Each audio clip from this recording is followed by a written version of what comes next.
This is Debbie McAllister with Light Up Your Worth podcast. And today I have a special treat for you. I have one of my sweet friends who is joining us, Johanna Gardner, and we met several years ago in this really delightful Facebook community that she hosts, Creative Healing Community. And what's so interesting is if you go onto Facebook and you run across these groups, they all have their own little different vibe. And this group was recommended by another friend that I absolutely am so delighted to know. And so when she made the recommendation that I go join and meet Johanna, I was instantly led there. And since then, it has been a wonderful experience. So I would love to introduce you to Johanna Gardner. Thanks, Johanna. Thank you so much. It's awesome to be here. So excited to be here with you and have this opportunity to highlight, just the amazing journey that I already know about, and I can't wait for others to know about it as so many of us have started on this journey to become spiritual aware or wake up. We all did start here. Most of us haven't. I mean, we might have known when we were young, but I would love for you to share how you became Johanna that we see today. And I know you're like, whoa, that's a big one, right? But, this delightful person who has just so much radiation of beauty coming through you, through your heart, your generosity that I have experienced myself. And so, Well, thank you. Well, like anything, um, like any rough stone, it's pummeled multiple different directions in order to become smooth. And I would say that I've definitely gone through my own pummeling experiences in order to sort of reveal the truth of who I am. And I'm constantly really investigating that level of truth beyond the ego or the illusion of separation. Uh, just completely always a curious soul. I think that even as I came to this world, I was curious. Curiosity really is one of the major ingredients that I look for with my clients, is because I think inevitably it sort of drives us to constantly become more of who we are. Um, so I was curious about all things human, and then I became a single mom at 19, which definitely pummeled, I'm sure, my parents, who have raised me to be a very proper Catholic girl, and that wasn't necessarily on the agenda. However, my son, oh my gosh, spurred my awakening in so many ways. So I'm so eternally grateful for that experience, even though I wasn't prepared as a young teenage mom to endeavor upon the sleepless nights and figuring out how on earth I was going to pay for his diapers, etc. And had gone to boarding school, not really had to have any sort of jobs or anything prior to that.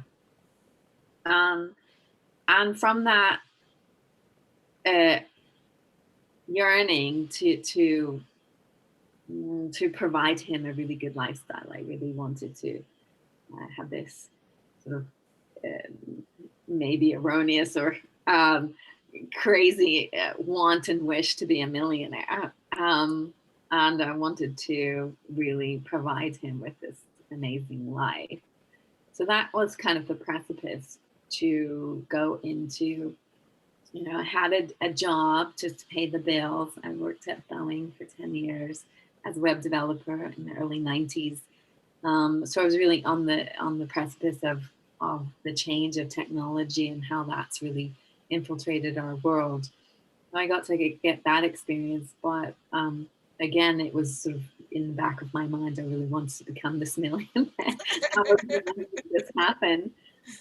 I learned the fastest way to become a millionaire was to invest in real estate. So that's what I did. I ended up buying, in the space of about 5 years, $7.5 million worth of real estate. Ended up with a wedding business and a hotel on the Riverwalk.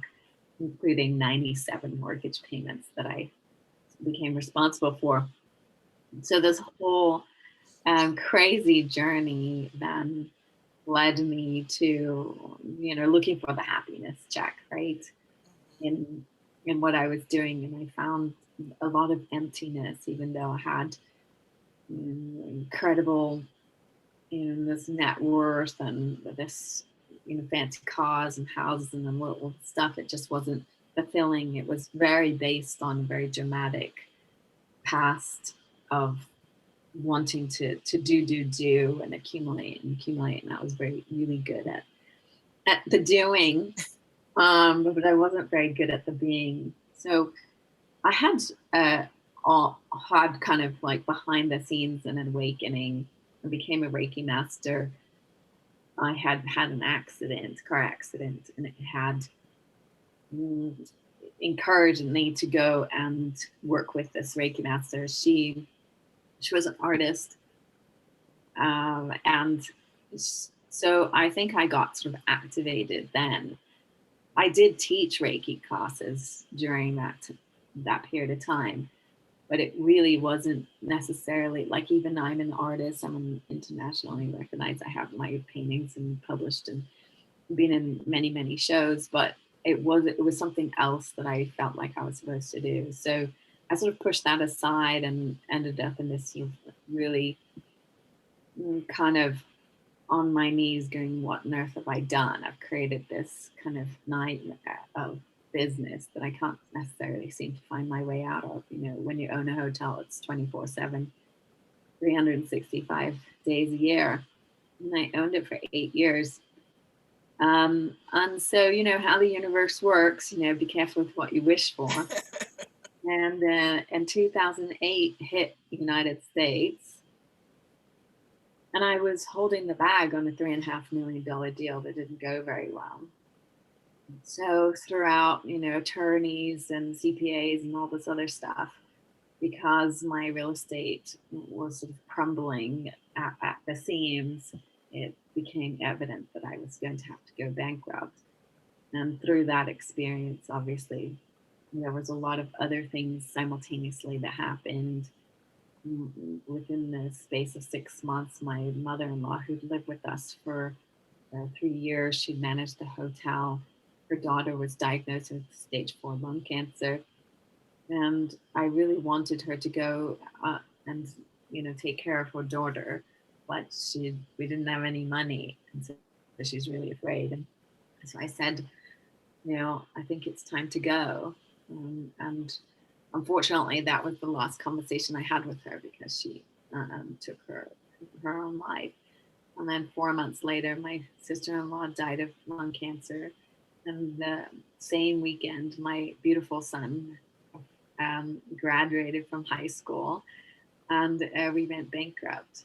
And so then my husband and I we were on two different planes almost. And so we went our separate ways eventually. So it was really, I kind of ended up in this space of no identity, not, was no longer really a mother per se, in terms of mothering every day. He had moved out of state, and then a wife, a daughter-in-law, sister-in-law, millionaire, all these different things. And so, I really had to figure out who I was. And spent the last 10 years really investigating that. The curiosity of really going internally to myself and finding out, who is this Johanna? And finding out what really drove me from internally to me, not external wants to prove anything or to disprove any beliefs that my parents thought of me, or I thought that they thought of me, or what society thought of me, all those different things that I had externally to myself identified myself from, and then really went internally to myself to make my own identity. And so from that, realizing that I wanted to share my gifts, share my energy and enthusiasm, and that allowed me to bring out my feminine side, really delve into my artwork and my healing, and in the same lane, in the same time, I was really healing myself as well. And from that, then now because I've been in business for so long, realized that I could give those tools and skills back to others who were interested in healing themselves and bringing out their own feminine, divine feminine, that flow, the beingness within themselves, and being able to help them manage both sides, but in a very healthy way versus the masculine do, where a lot of us just get burned out. Right? So, It's so easy to get there. I mean, I know one of the things that I love about our duality of when we first met, when we first had our first chat, was that having a corporate background and doing I started with Reiki as well, right? The duality of almost like parallel lives going at the same time. You have this seeking of something as you've achieved, and then when they finally just have to mesh together, unfortunately, usually through, the unfortunateness of losing your sister-in-law, your mother-in-law, parting ways yeah, with your a lot of times, husband. that kind of awakening really is that crunch, that that catalyst to allow for us to explode in our into our magic, because otherwise, without that friction, and it's like the diamond has to be really constricted in order to be able to be built. And I think ultimately that those outside forces, and the attachment to the external, to those ideas and those beliefs, that's who I am, when they're released and let go of, you realize, huh, well, that's not who I am.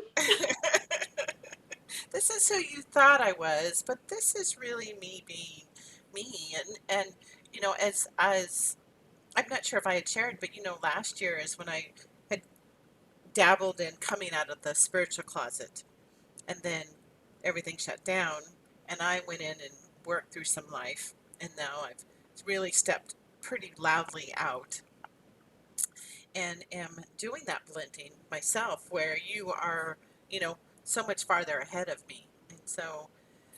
And I might be where people who are listening might be where I'm at, or they might be further down. And so, how did you approach that? How did you approach when you started that discovery of trying to let all these different spectacular pieces of you show to somebody who might have only known you as the business person? Because I think what's so brilliant about you is that you've been able to you didn't lose any of your business smarts, all of the stuff that made all of that happen, and yet you've brought in this beautiful feminine, and they've merged into, you know, Yeah.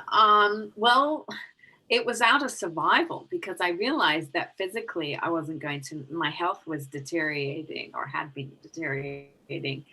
I wasn't able to do, like, my brain just wasn't able to function as clearly and as distinctly as it had done in the previous years. And so physically, I just didn't have the energy to just manage, 97 mortgage payments. You got a lot to do. yeah, yeah, right? I don't even know how you Got a did it. lot of decisions to make, simultaneously zoning a hotel, or, you've got guests constantly streaming in and out. You've got employees, you've got CPAs, attorneys, and just the endless list of to-dos. My physical body just wasn't going to be able to handle it. And I think a lot of times those kinds of areas, what I've seen over the years now, especially even when I work with my clients, it's like they come to this precipice of the the relationships, the health, and the wealth is all sort of like in some way collapsed into itself, and the attachment to that idea of who they were is now no longer in existence. And how do they deal with that? How do they work through that? And so, I think ultimately you're always a coach of what you've the story that you've overcome, that you've gone through, and that you can empathize on such a deep level with your clients about how do they make it work. And so because of the history, because of all the different things that I did, I have really intense empathy for all kinds of different situations. It's like um you know I have my dad always says, you tried to pack it all into one lifetime, didn't you? And I was born and raised in England. I went to Hong Kong, when I was 11, grew up in Asia, come to America, lived all over the world, traveled all over, all these different experiences. So I have a lot of connections with people. So the being able to blend those and be okay with them is it was super, super important, because I couldn't just be this one part of myself anymore. I couldn't segregate, like I was coming out of the spiritual closet. And even though I had done Reiki and taught classes for over a decade at the time, 15 years, I had segregated that part of myself. It was private. It wasn't something that I was going to publicly expose, especially on Facebook, right? Yeah, yeah. Thousands of people. Oh, by the way, I see dead people, or any of that. Right? It's like, oh, that's a secret. We're not going to share it. And I think there's a lot of my clients who are students of mine that they have that issue of past life, memories and things like that. They're all trying to make sense of what that really means. And so out of survival, it was really important for me to blend the two, like that business left brain, very go do masculine with the right brain of the airy fairy, intuitive artist. How do I blend those two together? Because I think that ultimately that is my purpose, right? To bring the holistic perspective of who we are as beings, as human beings, as souls, as part of the divine. We can't separate ourselves. And I think that third dimension often tries to make everything linear, and it has to fit into this tiny box. And if you're an artist listening, I mean, that's the last thing you are, right? Mhm.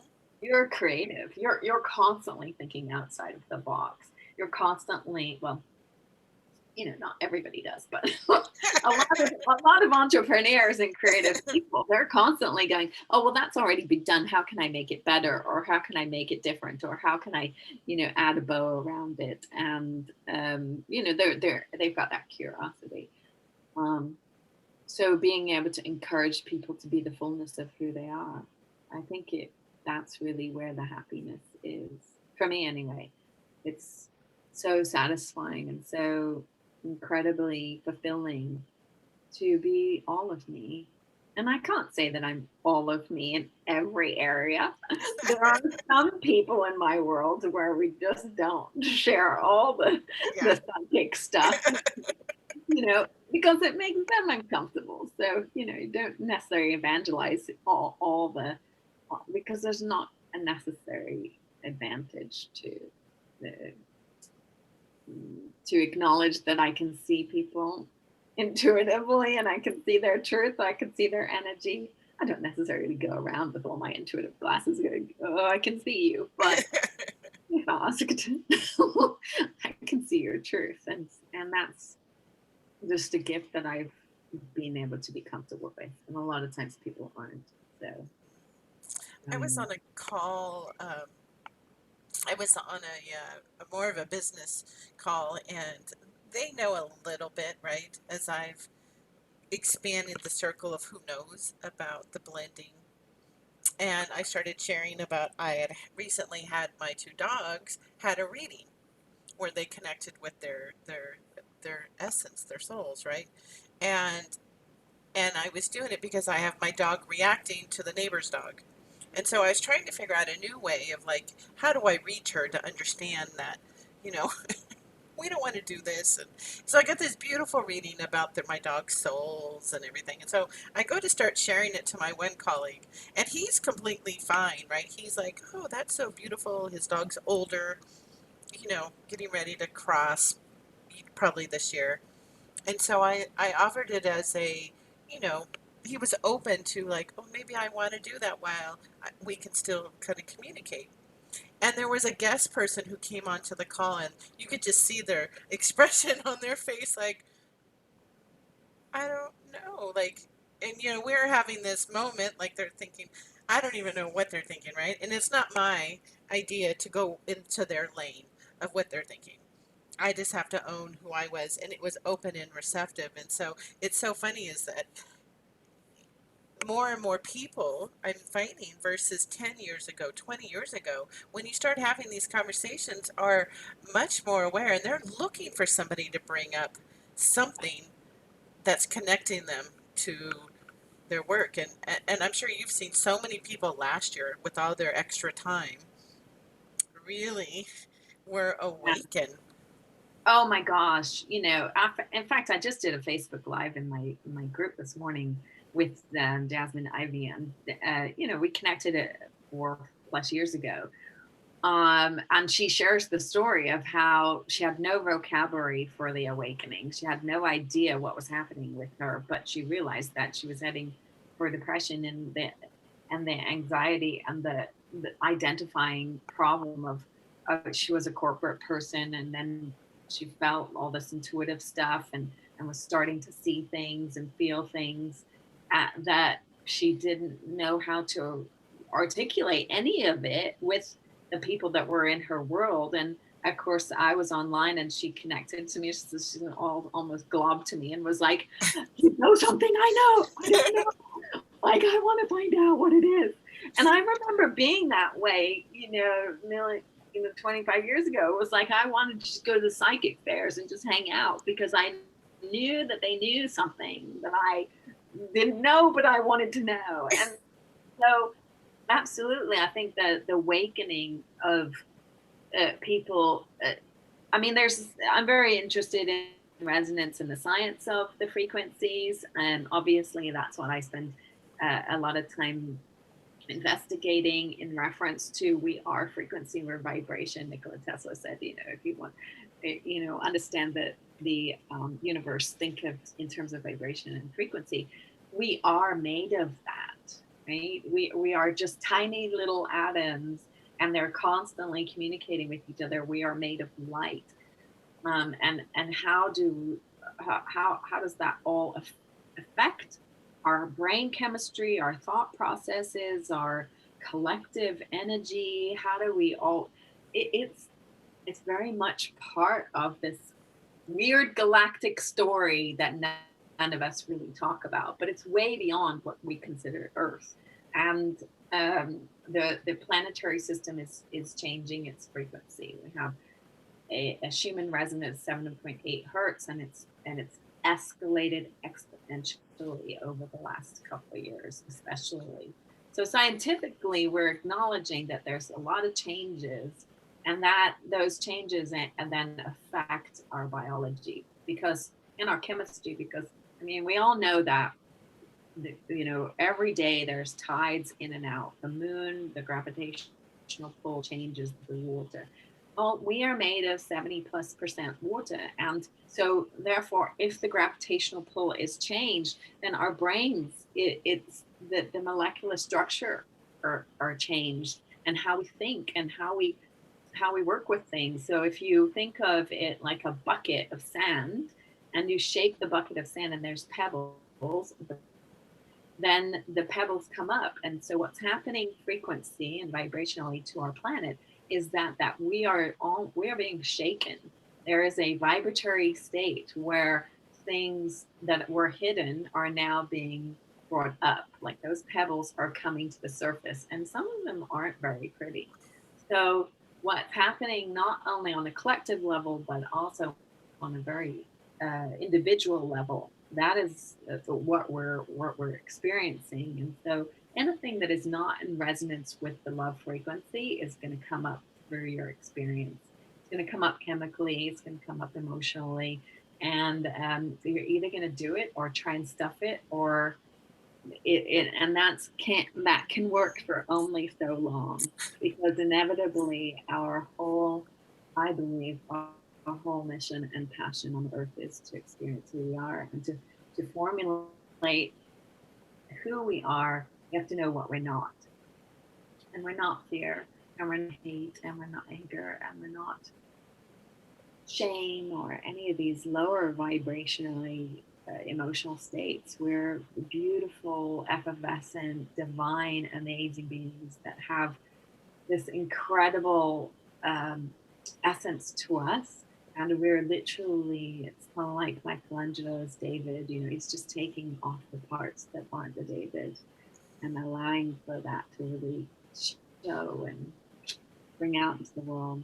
So yeah, lots of changes.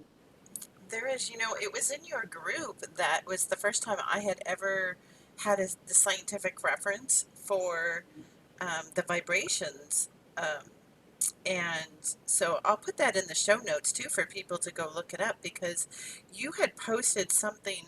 This is at the beginning of last year, and it had hit at that point the highest mark from the 7.8 hertz. Like, Right, the Schumann resonance has gone up exponentially. It was so if you're not familiar with the Schumann resonance, it's a frequency that is measured of our electromagnetic field, and what in the 1950s, Schumann recognized that the Earth has an electromagnetic field, and it kind of it kind of just stabilized at 7.8. There's multiple different levels to it, but the harmonious level was 7.8.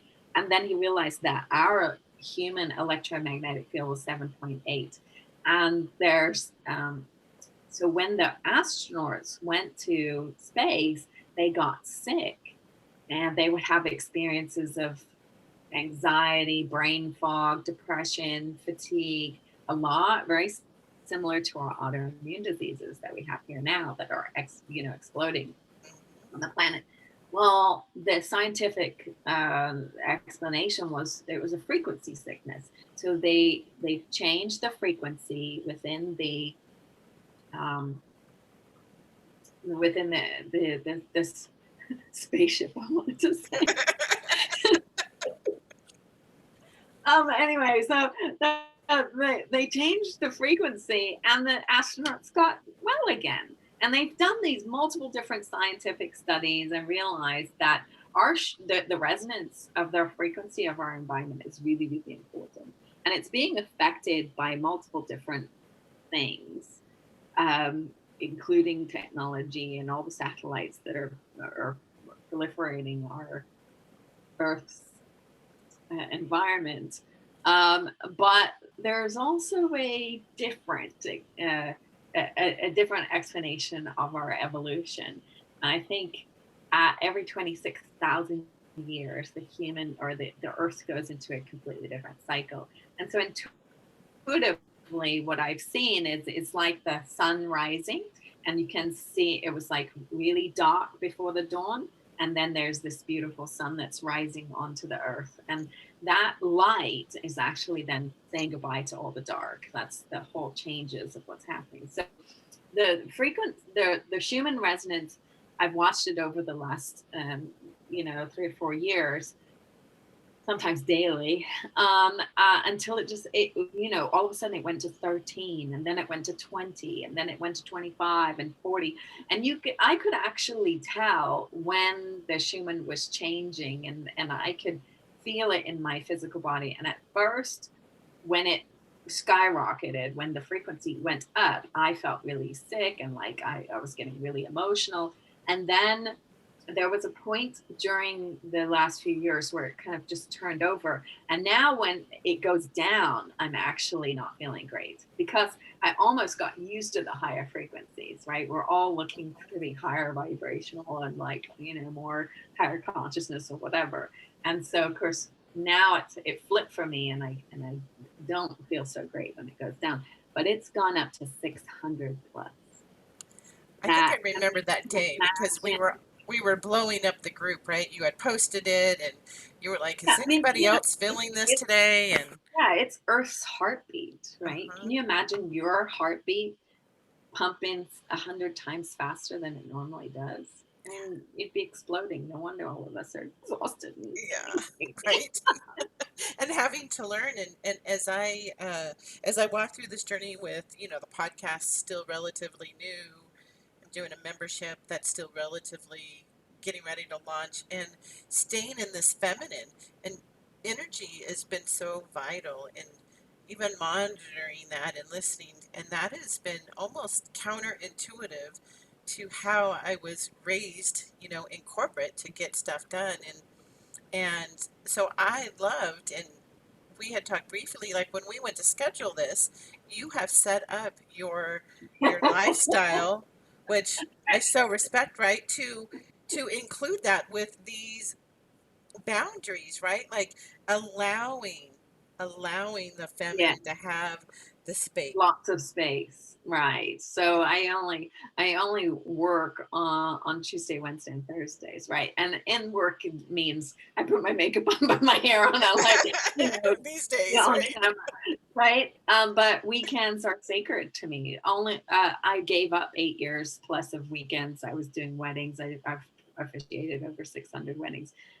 So yeah, weekends became the that time that I would utilize for my own and whatever endeavor I wanted to, whether I was going to sit and bathe in by the swimming pool or I was actually going to investigate more of quantum physics and study all the different nuances of what's happening in the quantum field. So yeah, it's very very important to have a lot of sacred space. Yeah, I absolutely adore that. And it was a really good reminder for me as well as everybody else, that who are listening, right? To make sure that we actually pencil that in and set those boundaries, however they look like, even starting small, right? Like maybe that's not maybe it's a half a day on one of the weekend days, right? Where you're just doing something, starting and just beginning. I know the universe rewards us when we just take messy action. It starts moving us into the direction that we are, moving towards and so I know that you have some really amazing stories about the people that you've worked with, and so I wanted people to hear about um, how you are bringing this light into the world, how you are allowing and holding that space for others to as they go through their own discovery and what does that look like Thank you. Well, I think that for me, it's all about looking at the holistic viewpoint, right? The masculine and the feminine, the doing and the being. And so many of us have been brought up in the masculine of the doing, doing, doing. And like myself, found that, you reach the top of the mountain and you realize, oh, wait a minute, it's big lonely up here. So where do I really want to go? And internally. So understanding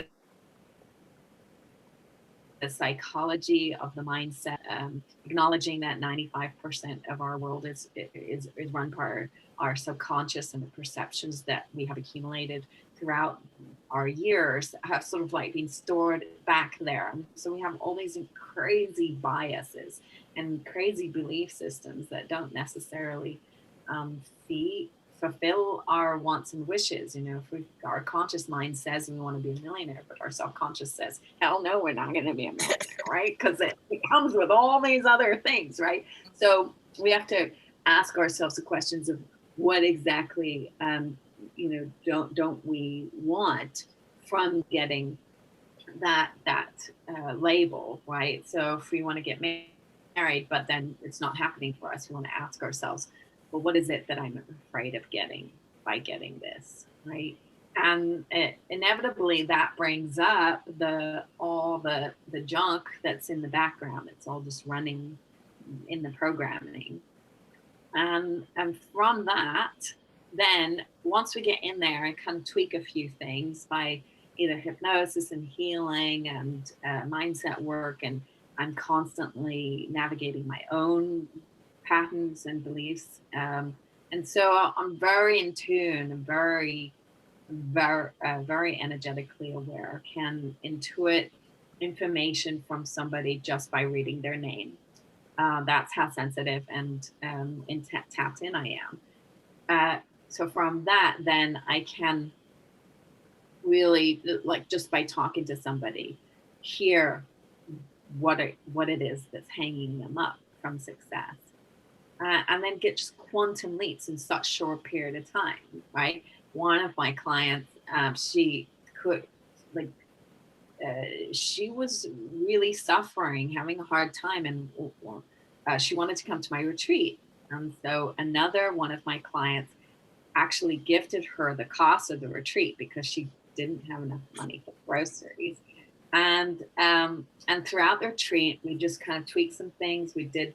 I'm really looking at the, like, so I teach the growth method. It's goals, reputation, offers, wealth, and myself. So it's very business orientated. It's got a lot of juicy structure in terms of marketing and sales techniques, and how do you set your money up and all that, very masculine based processes. But at, if I tell somebody to go and make a post on the internet, and they kind of come back with me a whole bunch of excuses, well, I know that that's what's hanging them up from their success. So during the retreat, we talked, and we kind of navigated some things.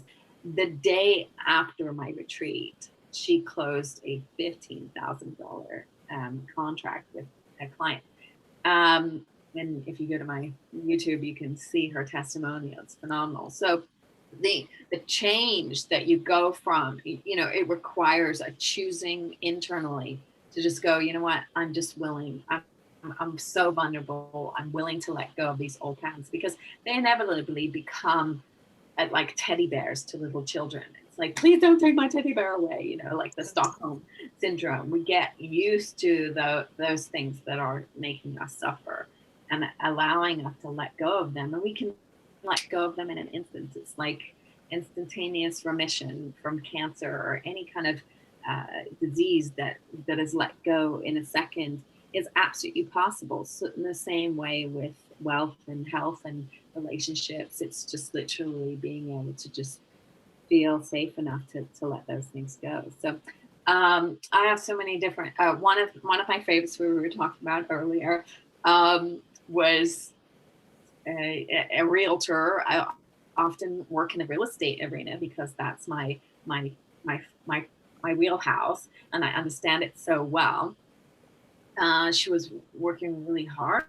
She was doing a lot of, single family homes. I said, why are you working all this? I said, you do commercials. She said, well, I've never done commercial before. I said, oh, I have. I'll walk you through it. And she found and closed a $6 million deal. And she took us all to Mexico, the whole mastermind, for a 5-star vacation to Tulum, Mexico for the weekend. It was absolutely phenomenal. So, so just beautiful stories. Some are, I talk to people for just an hour, and I connect with them, and they feel safe enough to change some things about their environment. And I've had many people, improve their relationships, sometimes health, like, spontaneous from, health, has happened.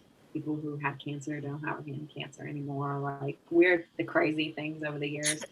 Um, and I just like, well, it is, that's part of their story, because inevitably all I'm doing is creating an environment for them to choose and a new them, right?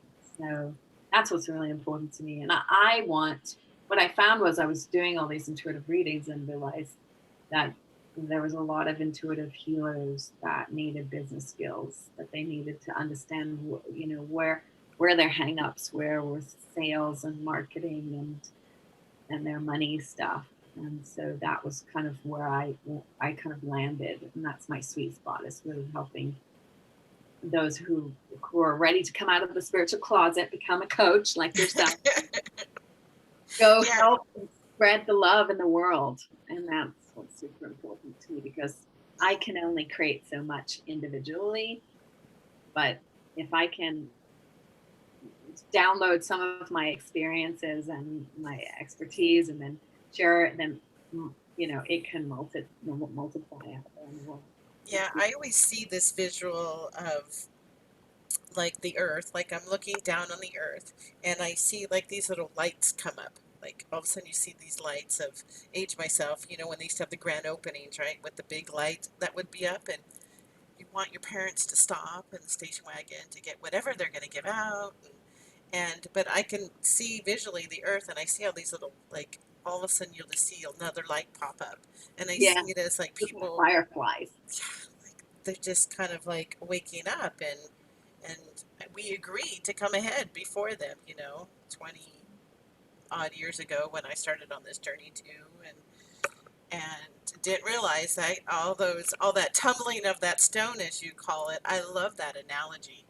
I love your the use of the science-based information of going down this road for that left brain, right brain.